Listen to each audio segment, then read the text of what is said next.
Ya, bueno, vamos a tener que presentar así. No puedo poner pantalla completa, no sé por qué. No me gusta el Zoom a mí. Siempre doy por Google Meet. Ay, bueno, ya. Aterosclerosis y cardiopatía isquémica, ya son dos temas que corresponden a la clase inaugural. Siento mucho que hayamos pataleado tanto al principio, pero bueno, trataremos de recuperar el tiempo perdido. Vamos a empezar a hablar primero de ateroma y posteriormente de cardiopatía isquémica. Fíjense lo que dice esta diapositiva. El ateroma y por lo tanto la aterosclerosis, que es la enfermedad que produce, es una enfermedad de la íntima arterial, a diferencia de los otros tipos de arteriosclerosis, como por ejemplo la arteriolosclerosis, que compromete la íntima también, pero a los vasos pequeños. Y la arteriosclerosis de Monkever o calcificante de la media, que compromete la media y que clínicamente no tiene tanta importancia. ¿Ok? En cambio, la aterosclerosis es la enfermedad humana más importante.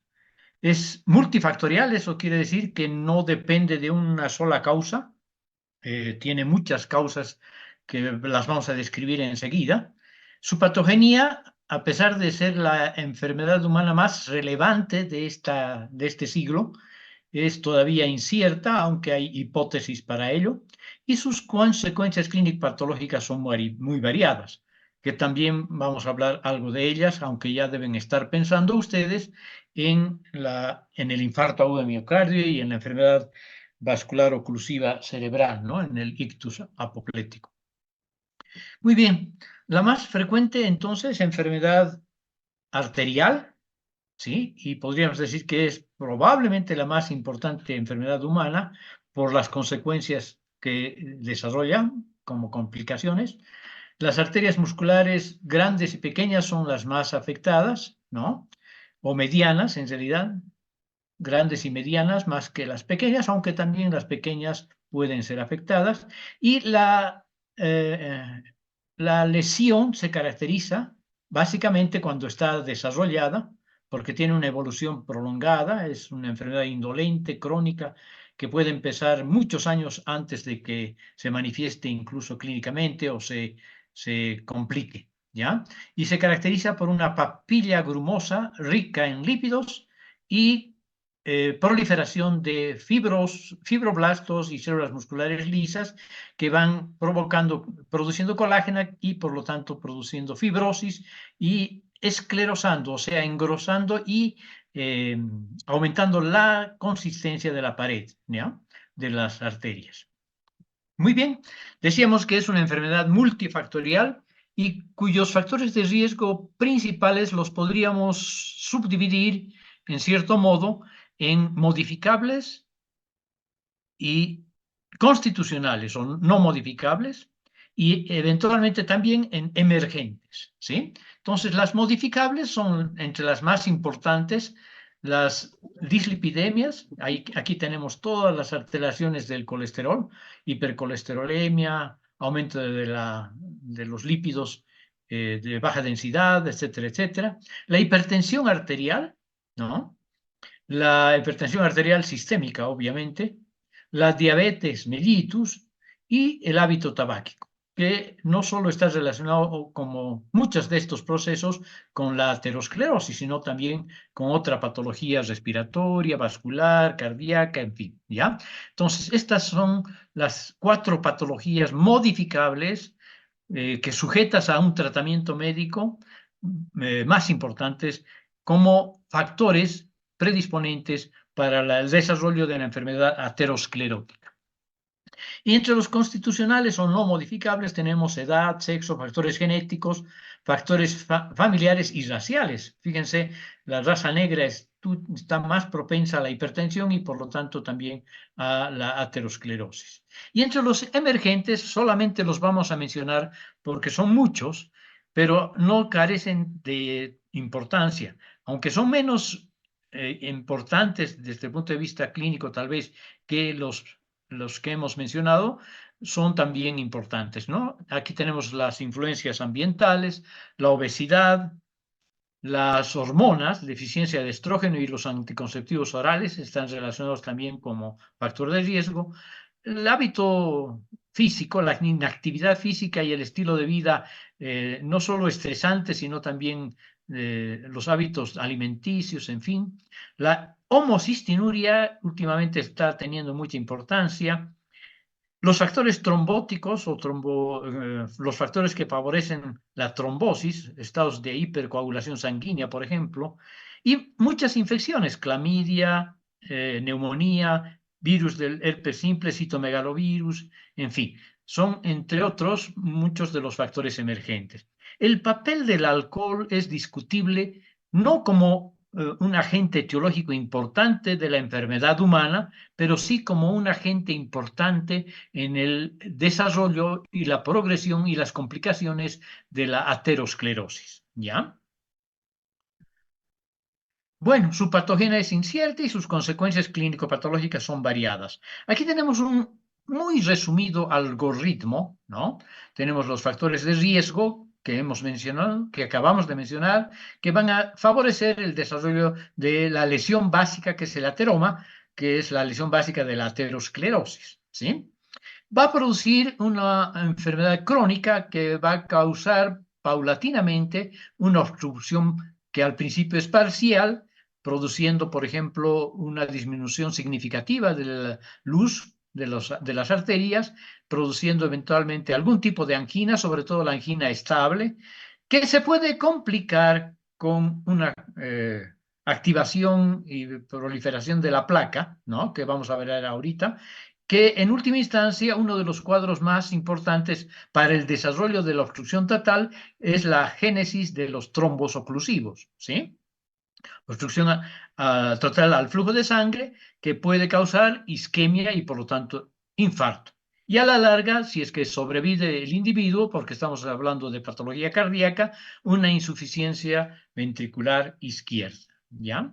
Aquí tenemos una arteria con una luz francamente disminuida en esta radiografía contrastada. Aquí tenemos un corte macroscópico que desde la macroscopia, aunque con un aumento de la lupa, podemos ver que hay una obstrucción, un engrosamiento parcial asimétrico de la luz y una placa ateromatosa que causó además este mayor engrosamiento y una disminución de la luz. Aquí podemos ver también estos cortes macroscópicos de una arteria con una tremenda placa aterosclerótica, pero asimétrica, permitiendo que esta porción mantenga su elasticidad y pueda responder eventualmente a los vasodilatadores, ¿ya?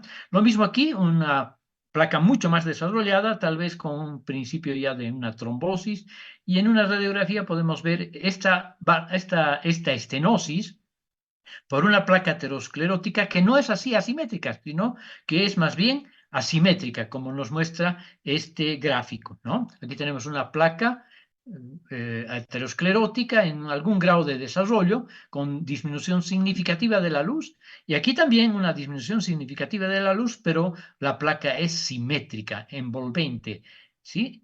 Perimetral, que compromete todo el perímetro de la arteria. Y aquí tenemos la evolución hasta la trombosis, que nos va a causar una obstrucción total y la isquemia. Y las complicaciones, el infarto agudo miocardio, que puede tener diferentes grados de complicación dependiendo de la arteria coronaria afectada y a la larga, si es que sobrevive el individuo, una serie de complicaciones de las cuales vamos a hablar. Aquí, por ejemplo, vemos un aneurisma ventricular, ¿ya? Como complicación de esta zona de infarto que se ha fibrosado, pero la fibrosis nunca es funcionalmente tan importante como el miocardio normal. Muy bien, decíamos que la patogenia es desconocida y es probablemente muy complicada, muy compleja. Por eso es que hasta ahora no hay un acuerdo general, aunque la más aceptada es esta que les he señalado en color eh, medio naranja, ¿no? La hipótesis de la respuesta a la lesión, ¿sí? Entonces tenemos varias, la hipótesis trombogénica, la hipótesis de la proliferación clonal como si fuera una verdadera neoplasia, la hipótesis de la insudación lipídica, que entre comillas es el primer paso para el desarrollo de la aterosclerosis, ¿ya? Y también la clamidia neumonía parece que favorece todo este proceso. Incluso la hipótesis favoreciendo la asertividad con la hipótesis de la respuesta a la lesión, ¿sí? Esta hipótesis de la respuesta a la lesión, en cierto modo, resume las otras postulaciones hipotéticas, ¿ya? Bueno, lo cierto es que los factores de riesgo van a causar inicialmente, y aquí ya tenemos un algoritmo también resumidísimo, de la progresión de la placa ateromatosa, ¿ya?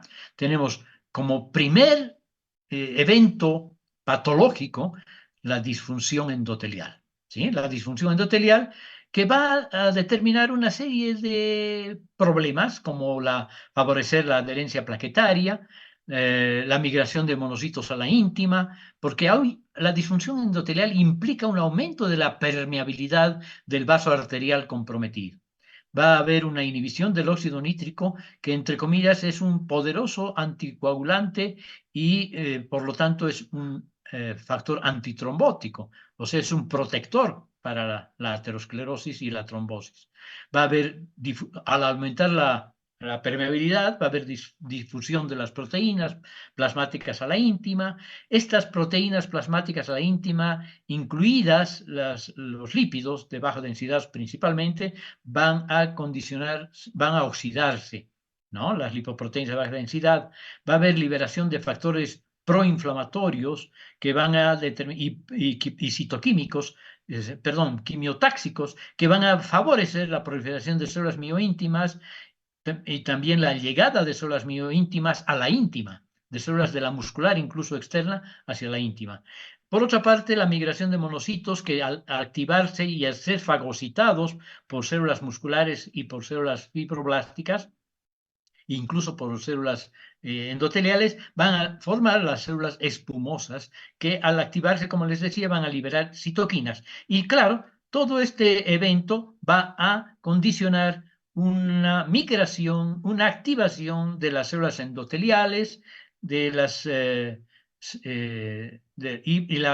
células endoteliales y las células de la mioíntima, que por la presencia en un sitio atípico van a convertirse en una especie de miofibroblastos que van a liberar hacia la íntima la colágena. Va a haber una neosíntesis de la colágena que, por estar en un lugar atípico, no va a ser una colágena de tipo 3 como debería ser, sino va a ser una colágena de tipo 1 que va a tener cambios distróficos más precoces que si fuera una colágena de tipo 3, y va a sufrir además colagenización y alinización y eventualmente incluso calcificación, como vamos a ver, ¿ya? Y claro, al haber una síntesis de colágena que aumenta el tamaño de la placa, puede ulcerar el endotelio y favorecer la trombosis, ¿no? Que en última instancia es el factor más importante y frecuente por el cual se produce la trombosis y la organización del trombo que puede conducir a la obstrucción total, ¿sí? Bueno, aquí tenemos una secuencia de acontecimientos bastante bonito. No está en nuestro idioma, pero es fácil de comprender, ¿no? Esta es una enfermedad que depende de la injuria crónica que va a causar la disfunción endotelial. Y los factores más importantes son estos que ya hemos mencionado. Por falta del tiempo ya no voy a repetir. Bueno, la disfunción endotelial implica un incremento de la permeabilidad, adhesión de leucocitos, de plaquetas, migración hacia la íntima de todos estos elementos, sobre todo de macrófagos también, y de lipoproteínas y otras proteínas, ¿sí? Luego viene la organización de la placa, ¿no? Los macrófagos se activan y producen factores proinflamatorios y factores quimiotácticos, determinando la migración de células de la muscular, de la media, hacia la íntima. Estas células musculares en la íntima, en un sitio que no les corresponde, se van a convertir en fagocíticos, junto con los macrófagos que van a fagocitar los lípidos insudados y van a empezar a formar las células espumosas, ¿verdad? Pero además de formar las células espumosas y al demandar la presencia de células inflamatorias como los linfocitos, sobre todo los linfocitos T, todo este proceso se va a activar y va a aumentar la placa y va a empezar el depósito de colágena, ¿ya? Y una colágena, como les he dicho, una colágena tipo 1 que sufre cambios degenerativos. No solo cambios degenerativos, sino que como la colágena de tipo 1 tiene mayor tasa de polimerización, mayor índice de polimerización, entonces va a producir una placa fibrosa, que si es muy gruesa va a producir una placa estable que va a tardar mucho en complicarse. Pero si es delgada, va a producir una placa muy ligera, ¿no? Menos estable, inestable, podríamos decir, con mayor posibilidad de producir complicaciones. Y eso es lo que vemos en esta diapositiva, ¿ya? La evolución que hemos visto, ¿sí? Cuando la cubierta fibroblástica y fibrosa, fibrocolagenosa es delgada o fina, entonces los fenómenos de complicaciones, la evolución de la placa pueden ser más precoces con rotura y trombosis, ¿ya? Cuando la cubierta es gruesa, este proceso puede ser más prolongado porque se mantiene más tiempo estable, pero de todos modos llega un momento en que puede haber no solo disfunción endotelial que ya hubo, sino lesión endotelial y por lo tanto exposición de la colágena que hay por debajo que contiene el factor de von Willebrand que favorece la trombosis, ¿ya? O puede mantenerse estable durante mucho tiempo, produciendo episodios, por ejemplo, de angina estable, ¿ya? Pero en algún momento esto puede ser muy largo, ¿no? Pero ya puede producir una estenosis crítica que clínicamente se va a manifestar, como hemos visto, con la angina de pecho estable. Y aquí tenemos un algoritmo más completo, ¿sí? Primero se va a formar el ateroma lipídico, fibroinflamatorio, luego ya va a haber un ateroma fibroso, después que va a ir aumentando el tamaño de la placa, bueno, luego va a haber una estenosis crítica de la luz, que puede manifestarse o no clínicamente, y luego ya a lo largo del tiempo puede complicarse. ¿Y se va a complicar con qué? En forma aguda, con rotura de la placa, con hemorragia de la placa y principalmente, creo que hasta en el 90% de los casos de infarto, con trombosis oclusiva. Y eventualmente embolia, ¿no? Pero en el caso del infarto agudo de miocardio, que es nuestro tema de hoy, más importante la trombosis, mucho más importante que el embolismo, ¿no? También tienen que ver la rotura de la placa, la hemorragia de la placa, la migración de la placa que puede por sí sola obstruir sin la necesidad de trombos, de formación de trombos. Pero lo más frecuente es que se forme un trombo oclusivo, ¿ya? Y bueno, entonces aquí puede haber la fase clínica con las complicaciones. En el caso del corazón puede haber algún grado de complicación de cardiopatía isquémica. ¿Sí? Vamos a ver dentro de poquito cuáles son las cardiopatías isquémicas.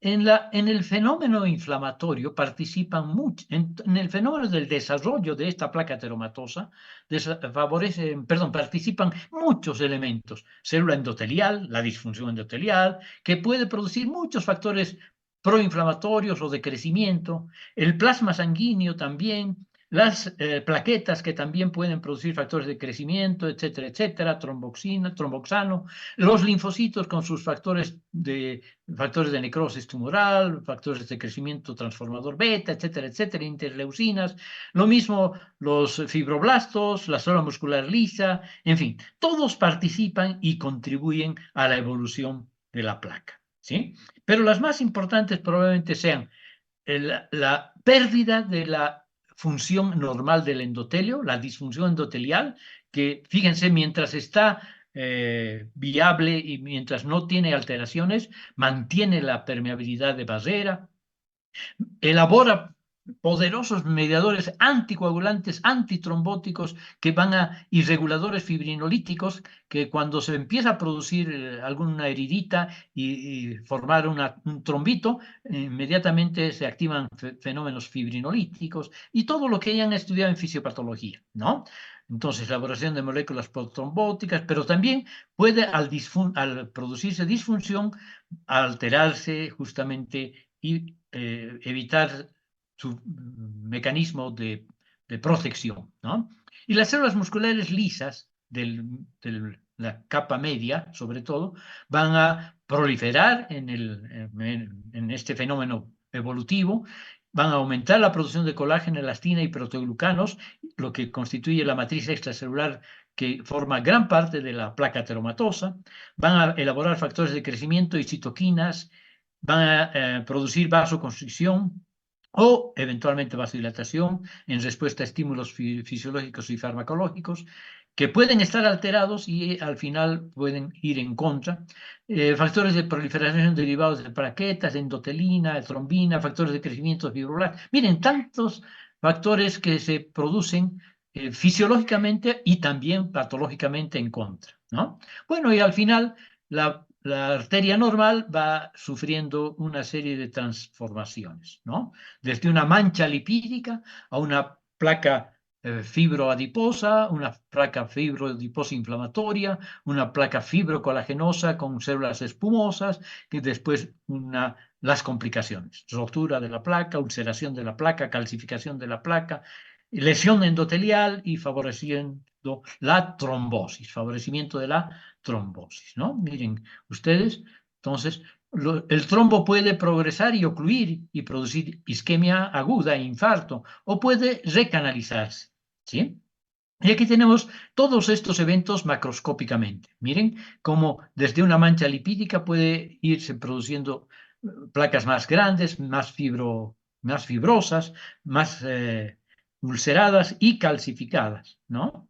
Y puede, claro, producir grandes destrucción de la pared arterial y sus complicaciones, como por ejemplo un infarto, en este caso periférico, no cardíaco.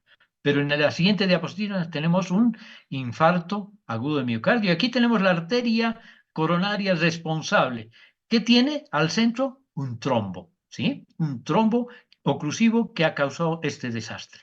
O un infarto cerebral, ¿no? Muy bien. Entonces, el ateroma y por lo tanto la aterosclerosis originan por lo menos la mitad de las muertes que se producen en el mundo. Desde luego, desde cierta edad, porque ya hemos dicho que la edad es un factor de riesgo, ¿no? ¿Y cuáles son esos causantes de muerte o de morbilidad, por lo menos? El infarto de bueno, la cardiopatía isquémica, con su infarto de miocardio como el más representativo, los aneurismas, los accidentes vasculares cerebrales isquémicos o hemorrágicos, porque las placas ateromatosas también pueden provocar eh, aneurismas ateroscleróticos, ¿no? Que se complican y dan hemorragia, pero es más frecuente el ACV isquémico. La gangrena, como la que hemos visto en la diapositiva del pie, el infarto mesentérico y cualquier infarto relacionado con una arteria de mediano calibre, ¿ya? Bueno, y ahora pasamos a la segunda parte de este día, que es la cardiopatía isquémica. Miren, esta enfermedad es realmente importante, ¿no? Todos ustedes saben de su importancia. Pero antes de continuar, quisiera que me ratifiquen si me están oyendo y están viendo las diapositivas.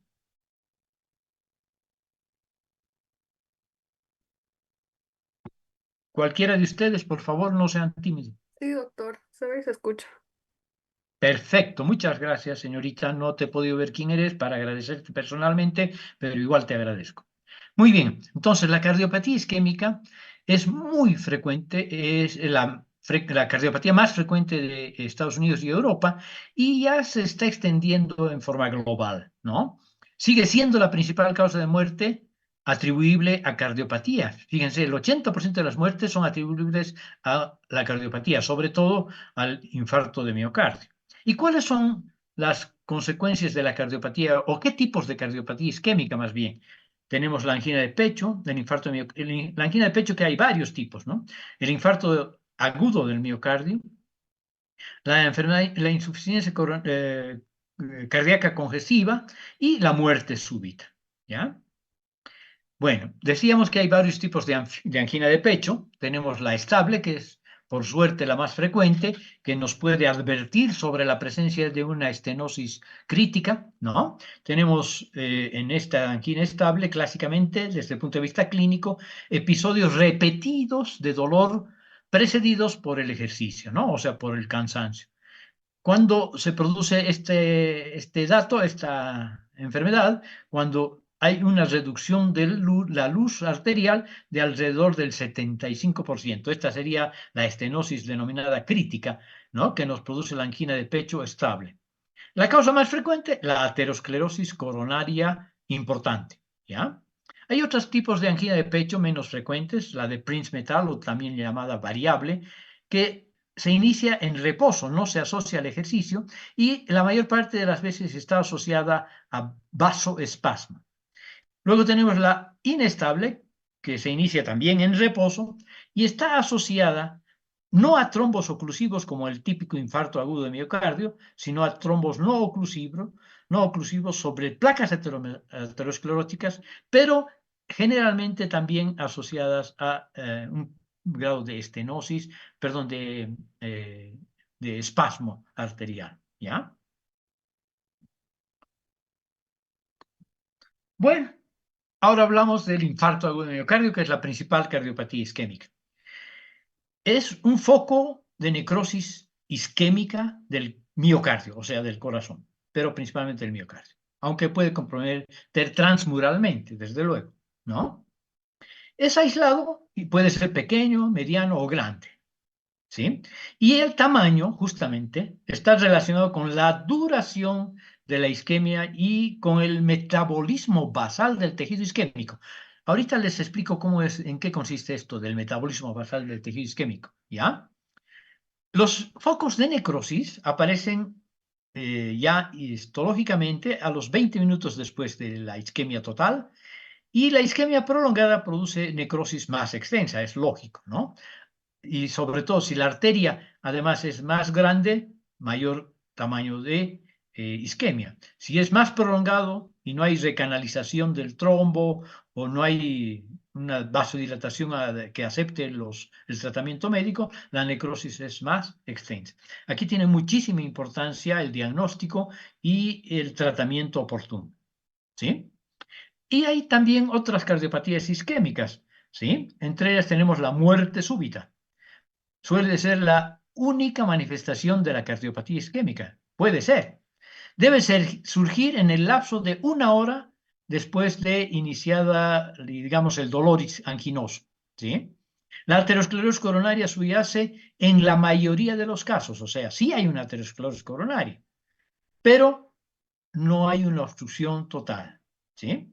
O hay una obstrucción, más bien, hay una obstrucción parcial, pero el evento que precipita más frecuentemente la muerte súbita es la fibrilación, es decir, la arritmia, la fibrilación ventricular, ¿sí? Entonces, no hay trombosis, pero hay fibrilación y por lo tanto hay, de todos modos, subyace a la patología esta una aterosclerosis coronaria.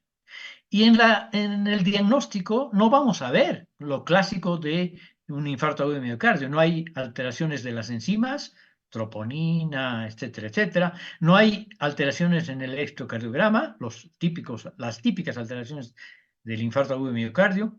Y las secuelas del infarto son también importantes causantes de arritmia seguida de muerte súbita. Puede haber un antecedente de un infarto agudo de miocardio que ha podido incluso pasar inadvertido, aunque esto es poco probable, pero es posible, ¿sí?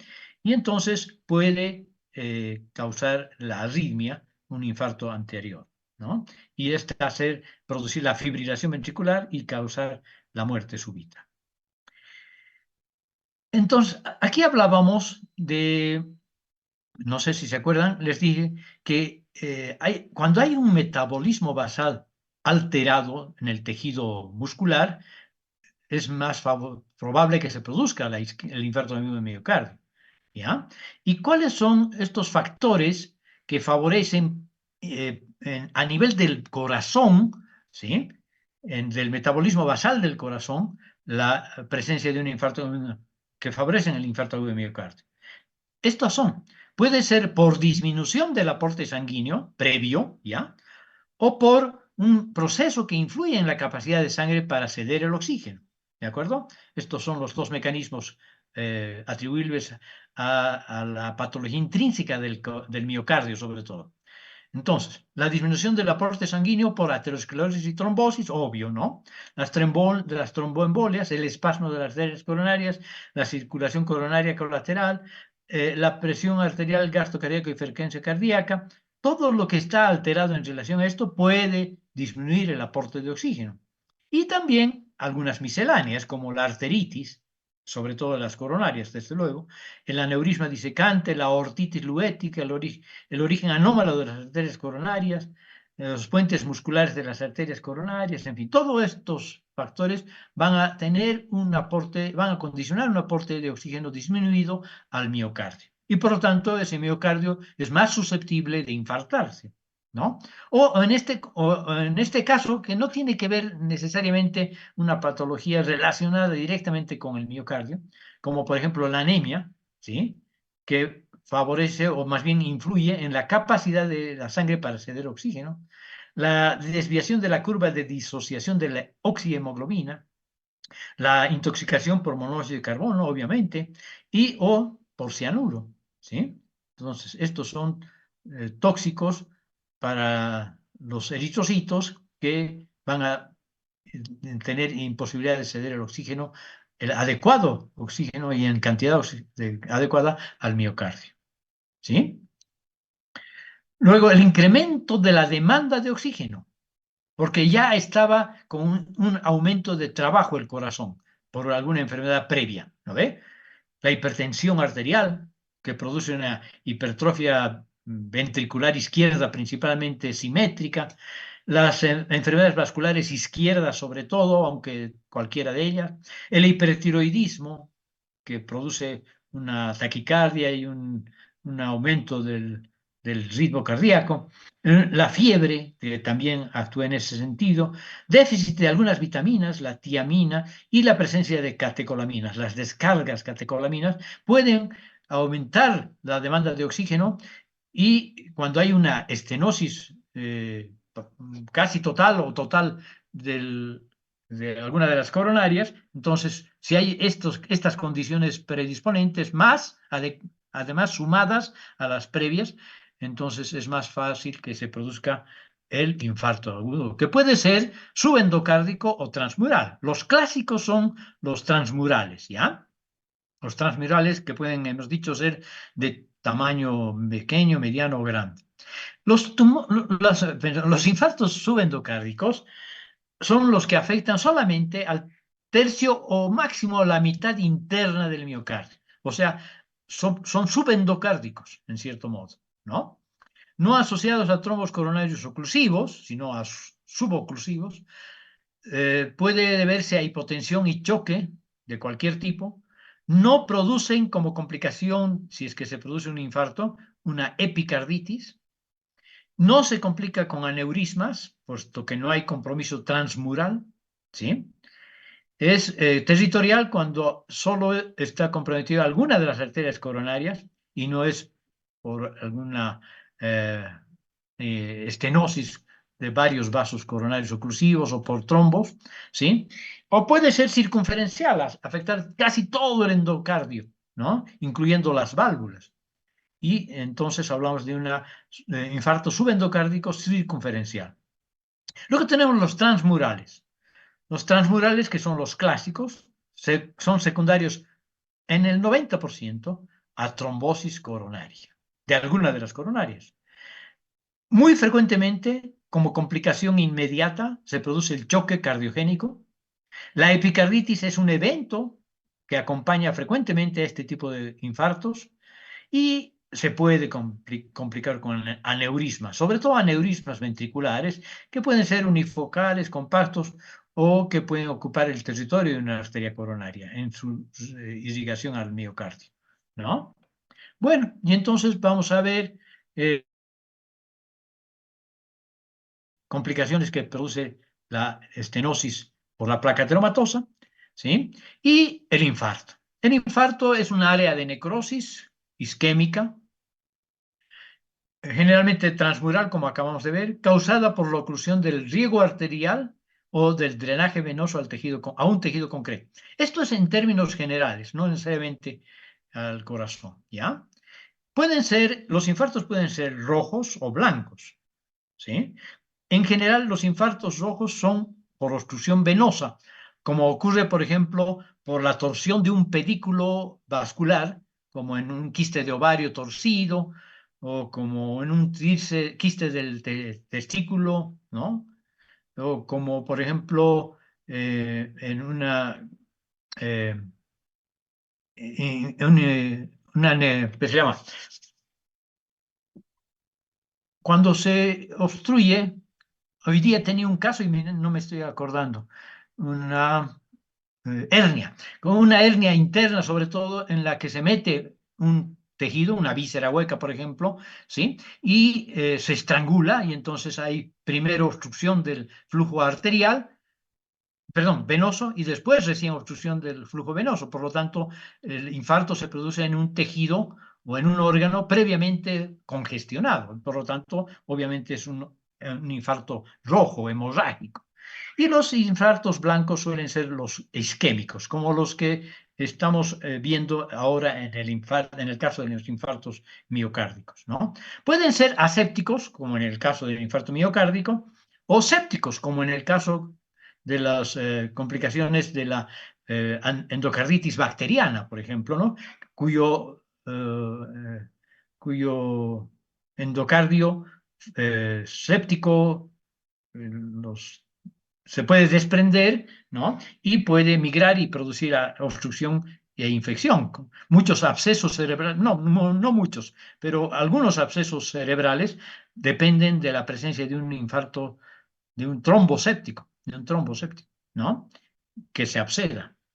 Bueno, y ahora vamos a hablar ya particularmente del infarto agudo miocardio. Y aquí tenemos un resumen en la historia natural con el tiempo, ¿no? El tiempo y los cambios histopatológicos en un infarto.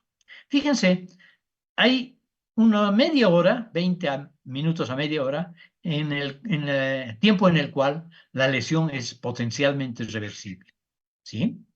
Y aquí lo que vamos a ver, microscopio óptico es nada, no se ve ninguna manifestación, clínicamente no hay manifestaciones, perdón, puede haber clínicamente manifestaciones, macroscópicamente no hay manifestaciones, ni microscópicamente, pero con el microscopio electrónico y algunas técnicas se pueden ver relajación de las miofibrillas, pérdida de glucógeno de las fibras musculares y tumefacción mitocondrial, ¿ya? Pero eso solo se puede ver con el microscopio electrónico. Y va pasando el tiempo y entre la media hora y las 4 horas, macroscópicamente no se ve, no es visible, pero ya en el microscopio óptico empezamos a ver una ondulación de las fibras musculares, ¿sí? Una ondulación variable, sobre todo en el borde del infarto. Hay disrupción en el microscopio electrónico, disrupción del sarcolema y densidades amorfas en las mitocondrias. Ahorita les muestro, ¿ya? Va pasando el tiempo, 4 a 12 horas, ya se ve un moteado oscuro, necrosis coagulativa inicial, edema, hemorragia, 12 a 24 horas, moteado oscuro más intenso, y aquí se ve una necrosis coagulativa mantenida, hay hipereosinofilia de los miocardiocitos, necrosis en banda, contracción marginal, infiltrado de neutrófilos inicial. Aquí empieza el infiltrado de neutrófilos, sobre todo cerca a las 24 horas. 1 a 3 días, moteado con un centro más amarillento, amarillo parduzco, ¿sí? Hay ya en la histología necrosis coagulativa, pérdida de núcleos o núcleos picnóticos, estriaciones, infiltrado intestinal rico en neutrófilos, y aquí está lleno de neutrófilos, como vamos a ver. Así va evolucionando 3 a 7 días, el borde está hiperémico, hay un ablandamiento, un reblandecimiento central de color amarillo parduzco, comienza la desintegración de las miofibrilas muertas con neutrófilos moribundos, fagocitosis inicial de las células muertas, tanto por los neutrófilos como por los macrófagos que empiezan a llegar al sitio del infarto. 7 a 10 días, máximo color amarillo parduzco y blando, con bordes rojizos parduzcos, y en la microscopia una importante fagocitosis por parte de los macrófagos de las células muertas, o sea, del detritus celular y de los piocitos, ¿no? Y empieza el desarrollo del tejido de granulación. Tejido de granulación que va progresando, ¿no? Va progresando para convertirse en un tejido de granulación inicialmente vascular, luego fibrovascular, y conforme va pasando el tiempo se produce la cicatriz colágena densa, ¿sí? Va aumentando el depósito de colágeno, va disminuyendo la cantidad de fibroblastos y células reparativas, en fin, y después de 2 meses ya lo que se ve es la consecuencia, la zona que ha dejado el infarto como una cicatriz colágena, ¿sí? Y aquí vemos justamente las imágenes, ¿no? Vean la tumefacción mitocondrial, aquí también la tumefacción mitocondrial, hay mayor cantidad de glucógeno consumido y hay relajación de las miofibrillas. Miren, incluso las sarcómeras se están distorsionando, ¿no? Aquí se ven estas alteraciones del sarcolema y las densidades amorfas. Vean, las densidades amorfas se van manifestando. Pero esto solo mediante el microscopio electrónico. Y en la microscopia óptica también se pueden empezar a ver estas células eosinófilas, estas bandas acidófilas, en fin, ¿no? Y va progresando el problema y ya se ve la necrosis coagulativa y las fibras onduladas, más onduladas todavía. Alrededor de 3 a 4 días las fibras se van fragmentando y el infiltrado inflamatorio neutrofílico es conspicuo, importante. Luego ya 7 a 10 días los macrófagos son los protagonistas que van fagocitando todo el material necrótico, los detritus celulares. 10 a 14 días empieza el proceso de formación de tejido de granulación, que al principio es fibrovascular, vean, mucha neoformación vascular, y empieza el depósito de colágeno sutilmente hasta que por último el tejido muscular es prácticamente reemplazado por una cicatriz colagenosa densa. ¿Ya? Aquí se ve con el tricrómico de Masson, todo esto que ven en azul verdoso es colágena, que como consecuencia de la cicatriz fibrosa, ¿sí? Bueno, esto está repetido. Aquí se ven algunas alteraciones a las bandas de contracción, ¿ya? Y los núcleos desaparecidos. Aquí se ve la hemorragia, la destrucción de las miofibrillas. Vean, aquí están algunas conservadas, pero la mayoría están empezando a perder sus núcleos y a tumefaccionarse, ¿no? Aquí también se ve los neutrófilos y la mayor destrucción de las fibras, mayor hemorragia. Aquí ya hay macrófagos fagocitando. Aquí empieza el desarrollo de la fibrositos, depósito de colágena densa, que como les he mostrado anteriormente, está más desarrollado en las otras fotografías. ¿Sí? ¿Y cuáles son las manifestaciones clínicas del infarto agudo de miocardio? Bueno, hay que estar atentos a los síntomas, a los signos, porque hemos dicho ya que el diagnóstico oportuno y el tratamiento precoz es de vida o muerte. Dolor torácico, náusea, sudoración, disnea, cambios electrocardiográficos, elevación de las enzimas específicas. Son, digamos, los más importantes, ¿no? Aumento de la CPK-MB y las troponinas. Actualmente, las más importantes son las troponinas, ¿ya? Y las consecuencias clínicas, muerte súbita, 25%, riesgo de muerte en el primer mes, 7 a 10%, complicaciones tardías, 80 a 90%, ¿sí? Insuficiencia cardíaca congestiva principalmente, y el tratamiento precoz mejora el pronóstico. Bueno, esto de muerte súbita no debería poner súbita realmente. Muerte, como consecuencia del infarto agudo de miocardio, ¿no? El 25% se muere en el primer episodio. Muchos sobreviven, 75% sobreviven. Claro que depende de todos los factores que hemos visto, tamaño del infarto, la atención médica es determinante, ¿no? Y las complicaciones. ¿Cuáles son las complicaciones? Otras complicaciones importantes. La más frecuente es sin duda la arritmia. A lo largo del tiempo Y las arritmias que pueden ser agudas y ser causantes de muerte súbita con fibrilación ventricular, como hemos dicho. Pero a lo largo del tiempo, la insuficiencia cardíaca congestiva, cuando el infarto es importante, sobre todo más del 40% del miocardio infartado, es lógico que ocurra un choque cardiogénico. Puede incluso haber una rotura ventricular con una pericarditis y un cortocircuito izquierda-derecha, ¿no? Si es que la rotura es, claro, en el tabique. Y si hay rotura ventricular y hay hemorragia pericárdica, puede haber un taponamiento cardíaco, ¿no? Otras complicaciones a lo largo del tiempo: insuficiencia mitral grave por rotura del músculo papilar, la pericarditis fibrinosa, que es más frecuente, pero también puede ser hemorrágica, la trombosis mural, embolización periférica.